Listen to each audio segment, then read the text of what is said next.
Today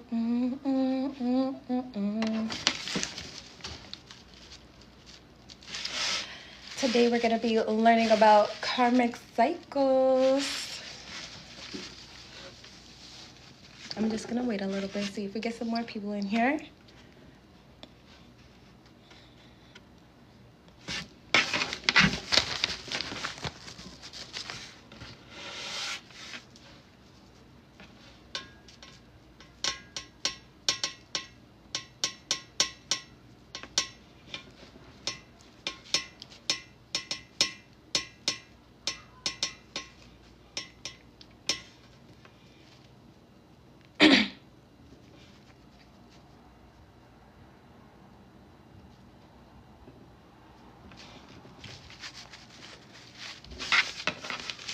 All right, so I'm going to get started, and when people come in, they come in.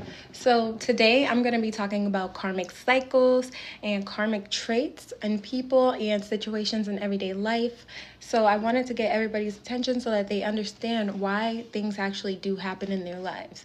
So sometimes in life we'll have those moments where we're just like, why did I meet this person? Like, why did this person come into my life? What was their reason for being in my life? And once you realize that they're just a karmic that is meant to teach you a lesson, then it's easier for you to accept and for you to actually move on from it. So some examples of a karmic trait, which I have up on there, would be repetition of patterns, unresolved issues, self-centeredness, fear of change, addictive behaviors, low self-worth, unhealthy relationships.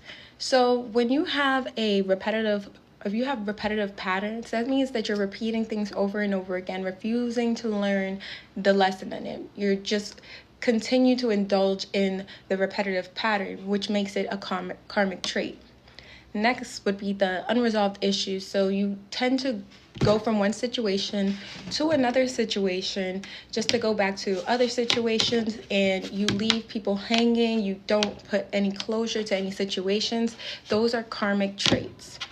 Another karmic trait is self-centeredness. So when you are self-centered and you are not aware of how your actions affect other people, then that would be a karmic trait. So there is a difference between being self-centered and being selfish, because self-centered is really more of a attribute. Like, that's something that's within you. If you're self-centered, that's an attribute of you. But being selfish is an action. That's something that people do, which is, it's pretty much self-centeredness, and being selfish is just it's just the product of being self-centered. Next would be fear of change. So people who fear change, they fear of making decisions, making changes in their lives, doing a different thing, because they're just scared and they're afraid of what the outcome would be. So that instead of that, they would rather repeat patterns and do the same thing over and over again instead of doing the right thing so that they can actually move forward in life. Next thing would be addictive behavior. So addictive behaviors is a karmic trait, obviously, because when you're addicted to things, it will skew how you see things. It'll skew how you move and you maneuver in life. So that's another thing that would be a karmic trait. Another karmic trait is low self-worth. So when you have somebody who is just like, they don't have high self-esteem with themselves yet, and they tend to put that on other people's, they project that onto other people's, that is a karmic trait, because it can bring your energy down. Another karmic trait would be unhealthy relationships. So you have unhealthy relationships in your life with people. So say if you have somebody who you know that they just do bad things, like they're a scammer or something, like they sell drugs out in the streets, like they have an unhealthy lifestyle, and you're their friend. So by association, you're going to put that onto yourself. So that's a karmic trait that can also get into your life. So now that I've explained all the karmic traits that I have up here, I'm also going to explain to you guys what karmic cycles are. So I took some time to do some research for you guys so we can get all the information for you guys. All right.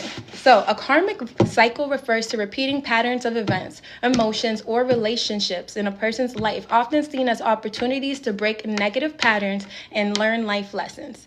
So when you're in a karmic cycle, it is the opportunity for you to learn things so that you can better yourself in life.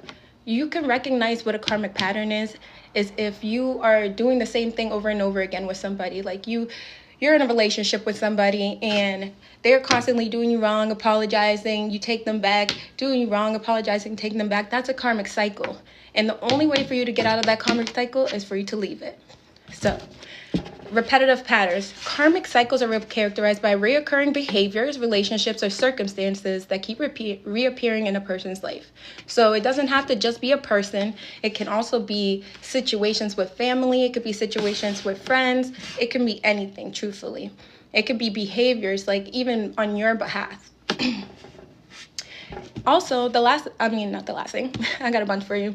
So we have life lessons. So they are life lessons seen as opportunities to learn and grow, addressing specific lessons or challenges that need to be overcome. So you will get a karmic lesson in your life when there is something that is in your life that you need to change. So if you don't understand what the karmic lesson is, you will keep having it done over and over again until you learn that lesson. Next is karma's influence. So the concept of karma, where actions have consequences, is believed to be a driving force behind these cycles. Positive actions can lead to positive experiences, while negative actions can create negative cycles of suffering. So pretty much, if you do good things, if you do put good energy into your life, you will get a good new cycle. If you put negative energy in, you're going to get a bad cycle. So say if you're in a relationship with somebody and they're doing you wrong, and after they do you wrong, you set boundaries with them and you let them know, hey, you're not going to continue to do this with me. I don't want that in my life. That's not what I want for myself. That's a positive action, you setting a boundary so that you can overcome and start a new cycle. So now the cycle will be new and you can direct how you want that cycle to go based on how you react. But if you enforce that negative action, like if he cheats or something, or she cheats or something, and you cheat back, so if you cheat back or something, that is going to be a negative action that's going to create another cycle of negative suffering. So it's going to continue to pattern. You're just going to go back and forth again. People are going to keep going back and forth, cheating on each other. All right, so we have an example of repeating. An example would be repeating unhealthy relationships, facing similar challenges at work, or struggling with reoccurring health or financial problems. So when it comes to unhealthy relationships, we covered that. But when it comes to work, it's more of like getting upset when somebody tells you to do something at work and you just quitting your job. Like if you constantly are quitting your jobs, then you know that that's a karmic cycle that you have to break out of. You have to figure out, what is the reason why I keep quitting these jobs? Why do I stop wanting to do this job after this happens? What is triggering me to make this action? And then when it comes to like health, it would be like if you're doing things that are like addictions. Like say if you're addicted to alcohol, and you're constantly drinking and drinking and drinking, that's a karmic cycle that you need to break. And it starts with you understanding that that is a cycle that you need to break so that you can break it. If you don't recognize that it's the cycle, then you're going to keep repeating it. All right, so breaking the cycle. Awareness and conscious effort can help individuals break free from the cycles and move forward for greater self-awareness and health and healing.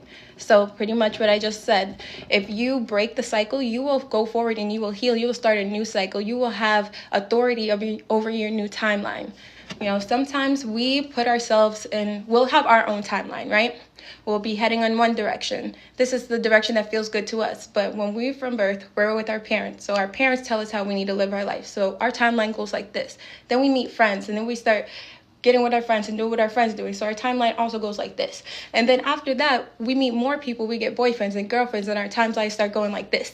So at the end, we're not even on the timeline that we're supposed to be on because we're on other people's timelines. Once you cut out all the people, then you'll realize that your timeline is what you truly want to do. It's what you have in your heart.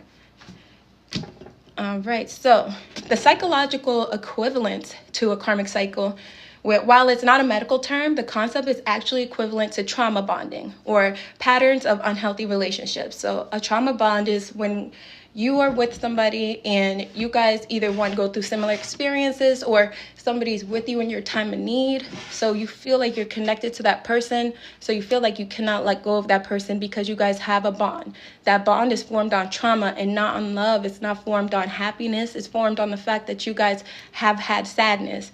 And that trauma bond is dangerous because when people understand that they have that control over you, some people will take full advantage of it. So that's something you have to be careful with. That's the point of a karmic, because the karmics will come into your life and you'll be like, why did I even meet this person? Why did I even deal with this person? Why did this person even come into my life? That's a karmic. That person that changed your whole life and made you see life completely different, that person is a karmic. And you know what? Everybody is a karmic at some point in their lives. Like I can say for myself, I personally used to be a karmic. I used to be a crash out for sure.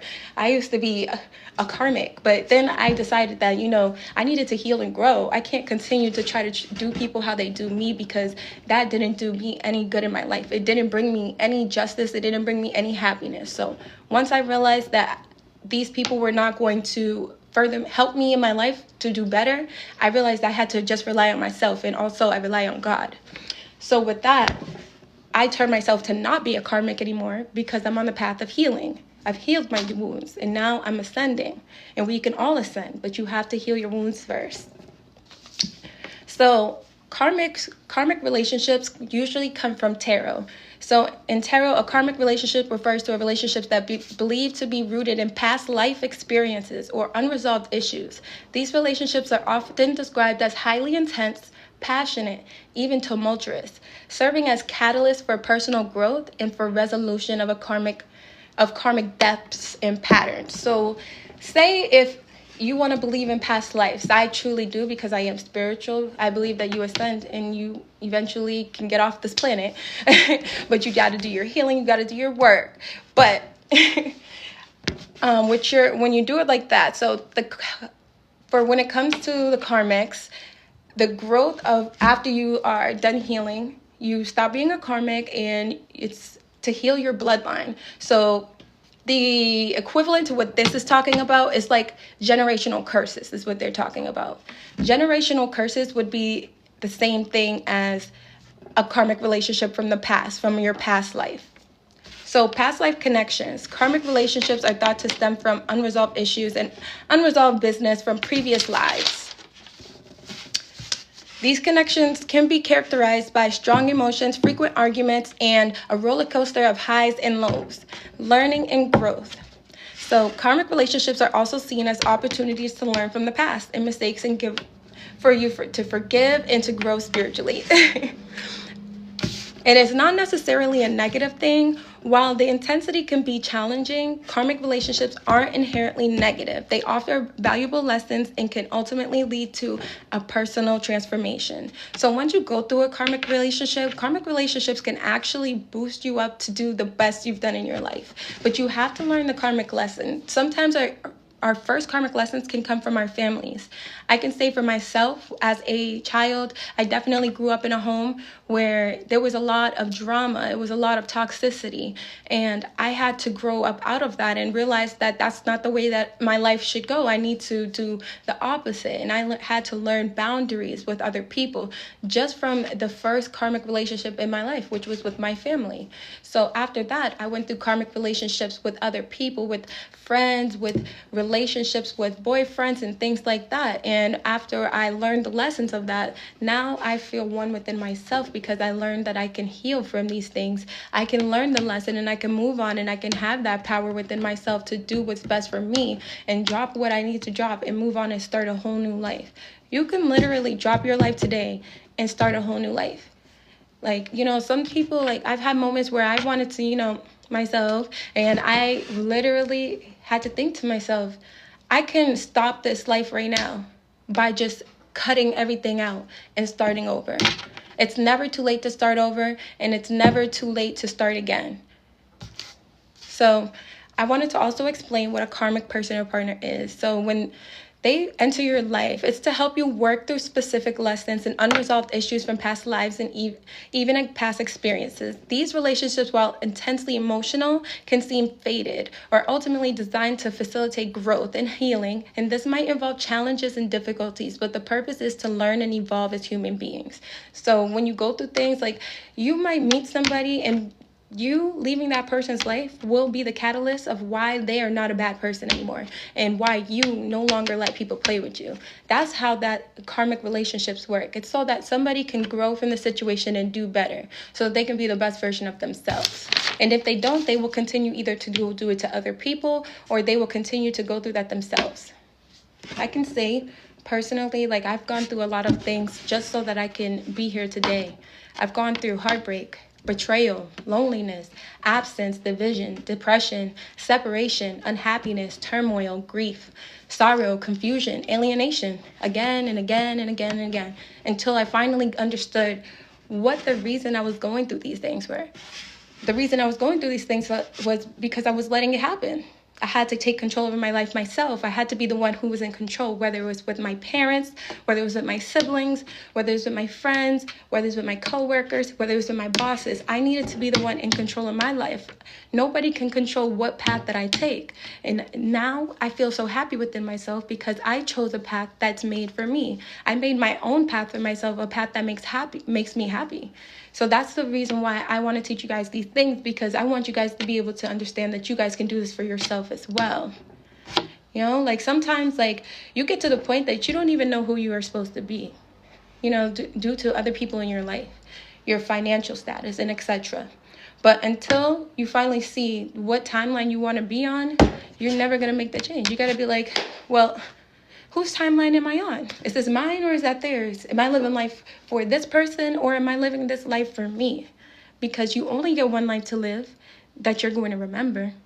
So why would you waste it on doing the bare minimum? Why would you waste it on being sad? Why would you waste it on not being your best self? Because once you get to your best self, you're going to be at an amazing place. And you're going to look back and be like, wow, I went through all of this stuff just so that I can be at this place right this moment. So I just want to say, I appreciate you guys for tuning in with me today for this live, so that I can express to you guys how I feel about karmics, and just to let you guys know what's on the other side. You guys have to understand and ask yourselves, like, what really makes you happy? What's that one thing that you love to do at any time? And heal, start from fresh, rebuild. And I'm here to help you guys along the way in case you guys do need help. So if you guys are interested, I do have consultations starting on May 1st, and it's going to be for 7 days only, free consultations. So I'm willing to talk to you guys and get to know you guys and speak to you about the things that are going on with your life, just so I can give you that insight that I have. I do use my clairaudience, my clairvoyance, and my clairsentience to help me with my past, with me teaching other people, and also with the knowledge that I have to pass on to other people. So I just want to invite you guys to come and get with me then. I'll be putting more information out soon, and if you guys have any more questions, I'm right here. You guys can ask any questions, and I'm open to anything you guys have to say, any opinions, any oppositions. But don't be a karmic and to other people's lives. Don't be a karmic to other people's lives. Don't be that lesson to somebody else of why they shouldn't have messed with you. Heal yourself so that you don't hurt people, because hurt people hurt people. Oh, I'm gonna wait a little bit though. If anybody has any questions about karmic cycles and karmic relationships, karmic people, definitely feel free to reach out to me. And I think I'm going to get off of here. Have a great day.